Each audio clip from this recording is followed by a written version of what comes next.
রাজধানীর ভাটার এলাকায় নিহত জাহাঙ্গীর হত্যা মামলায় সাবেক প্রধানমন্ত্রী শেখ হাসিনা সহ ৩৯ জন আসামির দেশ ত্যাগে নিষেধাজ্ঞা জারি করেছে আদালত। বুধবার আদালত পুলিশের প্রসিকিউশন শাখার উপপরিদর্শক এসআই জাকির হোসেন গণমাধ্যমকে এ তথ্য নিশ্চিত করেছেন। তদন্ত সংশ্লিষ্ট সূত্রে জানা যায়, আসামিরা দেশ ত্যাগ করতে পারেন এমন আশঙ্কা থেকে মামলার তদন্ত কর্মকর্তা ভাটারা থানার এসআই নাজমুল আমিন আদালতের কাছে আবেদন জানান।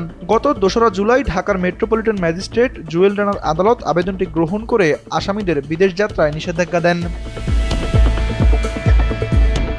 এই মামলার আসামিদের মধ্যে রয়েছেন আওয়ামী লীগের সাধারণ সম্পাদক ওবায়দুল কাদের, সাবেক স্বরাষ্ট্রমন্ত্রী আসাদুজ্জামান খান কামাল এবং পুলিশের অতিরিক্ত ডিআইজি মোহাম্মদ জহিরুল ইসলাম। এছাড়া সাবেক প্রধান নির্বাচন কমিশনার কাজী রকিবউদ্দিন, KM নুরুল হুদা ও হাবিবুল আউয়ালও আছেন তালিকায়। তাদের সঙ্গে আছেন আওয়ামী মহিলা লীগের নুজহাত সারওয়াত তমা, মিরপুর যুবলীগের নেতা রাকিবুল ইসলাম ও স্বেচ্ছাসেবক লীগের বশির আহমেদ।